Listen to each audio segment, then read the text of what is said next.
Carlos Correa's former Padawan Jeremy Pena made a sick play at shortstop. That's a Star Wars reference, by the way. Correa, he's a big Star Wars fan. He named his son after Kylo Ren. His son's name is Kylo. Corey Seager, he did something that no one has ever done in the history of the playoffs in the game of baseball. And Trey Turner, this dude just casually dropped one of the greatest "I'm him" quotes I've ever heard of. All of that in today's MLB Recap. And just a reminder, Recap is presented by SeatGeek. Use code Fuzzy to save 20 bucks off playoff tickets or football tickets. And also, this is my pick'em entry for Underdog Fantasy. If you guys use code Fuzzy, you're going to get a $500 deposit match and access to this 1-yard Jordan Love special later today, so don't miss out. Game number 1 from yesterday, the Rangers and the Orioles. Aaron Hicks, he put the Orioles up a few runs, so hopefully rookie Grayson Rodriguez is going to be able to keep up his recent hot streak, and yeah, about that. I knew that he was going to give up a ton of walks and base runners, but I thought maybe he could work around them. Leody Taveras, his breakout season continued in a big way. He ties it on a long 2-run double just outside the reach of Cedric Mullins. And I'm not going to lie to you guys, Grayson Rodriguez showed some pretty pathetic effort right here. He allowed Mitch Garver, who was not fast, to get on with an infield RBI single. Adolis Garcia grabbed an RBI single. That one was hit a whole lot harder. And then Jonah Heim, he wanted an RBI single as well. And Grayson, he ended up getting pulled after that. It's 5-0 Rangers. You have a bases loaded opportunity for Mitch Garver. And I'm just guessing, but I don't think that the Orioles knew that Mitch Garver has a 130 OPS plus since 2019. That was a perfect moonshot for a grand slam. The game was over. Now, I'll kind of tip my cap to Jorge Mateo and the Orioles offense for trying to make a comeback. Jorge Mateo went 4 for 4 in this game. The AL Rookie of the Year, Gunnar Henderson, he teed off, and then Aaron Hicks, he smoked a 3-run home run in the 9th inning, so it didn't look as bad as it really was. The Orioles, they lose by 3, and Texas, they take a commanding 2-0 lead. Nathan Eovaldi, he's going to be going tomorrow in game number 3. I don't know who's going for the Orioles right now. But Fuzzy, didn't you say that Corey Seager made history? Corey Seager, he became the first player in the history of the playoffs to walk 5 times in a single game. Now, before we talk about Correa versus his former team, I do want to give a quick shout out to Gunnar Henderson because the Orioles, they had a special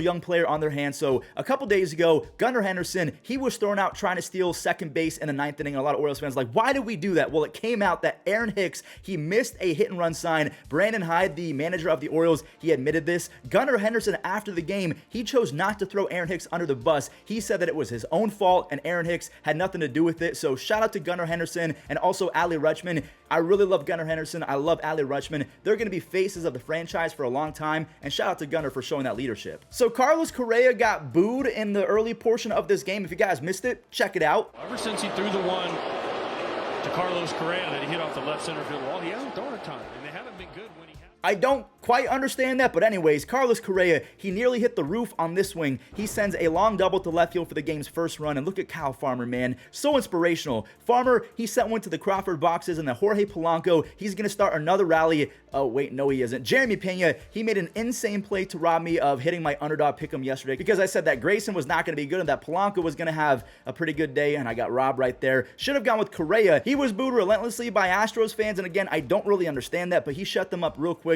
with a 2-run single. Those were playoff RBIs, 62 and 63, which means he is now 3rd all-time, tied with David Justice. He passes David Ortiz and Derek Jeter. That is crazy company. Edward Julian, he made it 6-0, and now we got to show why Houston could not muster a single run. Pablo freaking Lopez, what a win-win trade. Miami, they get Luis Arraez, and the Twins, they got a workhorse and mainstay in the rotation for years to come. Pablo, he was throwing the hardest he has all year. He punched out 7 Stros over 7 shutout innings. Astros fans, you just can't really do anything but tip your cap. Now, Yordan, he did scare Minnesota fans. He has 3 home runs and 5 RBIs in the first 2 games of the playoffs. Duran came in and finished it out, and look at Carlos Correa robbing his former Padawan of a base hit. He flashed the leather to end the game. Game 3 is going to be Javier versus Gray. The Twins have the clear advantage, although maybe postseason Chris Javier makes a return. Now, we're going to go ahead and talk about Trey Turner and his "I'm him" quote in just a second, but let's kind of recap what's going on later today. Zach Wheeler is going to be facing off against Max Fried. I feel like that's going to be an epic matchup, or is it? Because Wheeler, he has the clear advantage right now in terms of the pitcher and batter splits. JT Realmuto is hitting .350 with 6 extra base hits versus Max Fried. Harper has 2 home runs. Nick Castellanos is hitting .615 versus Max Fried for his career, and Trey is hitting .400. After that game, Zach Gallen and the Diamondbacks, they're going to be facing off against the hard-throwing Dodger rookie Bobby Miller,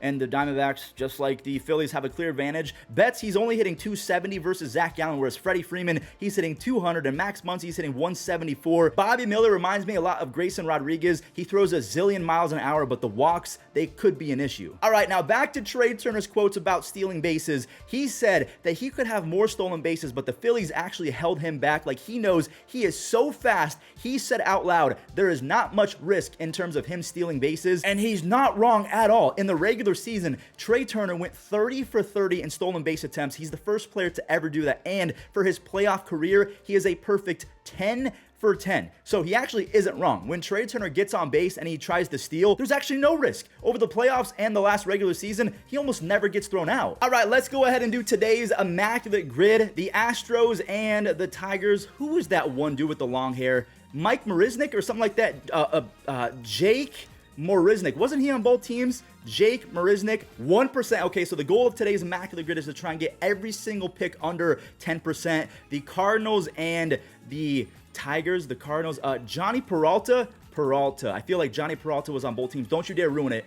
Johnny! All right, so we're not going to worry about the rarity scores. We have an all-star for the Tigers. Actually, let me try and go someone that's throwback. I could go Maglio Ordonez. I'm going to go Curtis Granderson. He for sure made an all-star team for the Tigers, right? Yes, he did. So Johnny Peralta, I hate you. That was a great start. The Twins and the Astros, this one's pretty easy. I'm going to go with Christian Vasquez because I know that he was traded to the Astros last year, and then I think he played for the Twins this year. We have a Cardinal and a Twin. I'm feeling like Oscar Mercado, but I don't think that Oscar Mercado played for the Twins. All right, we're going to go ahead and skip that one. An all-star for the Twins. I'm going to go with, I could go with Kirby Puckett. I could go with Justin Morneau, Joe Mauer, Johan Santana. I'm going to go with someone that is kind of lesser known for the Twins. I just had him in my head and I forgot. What am I doing? Oh yeah, Byron Buxton. It came to me 5 seconds later. Byron Buxton, 6%. So aside from Johnny Peralta, I would have been really good. An Astro and a...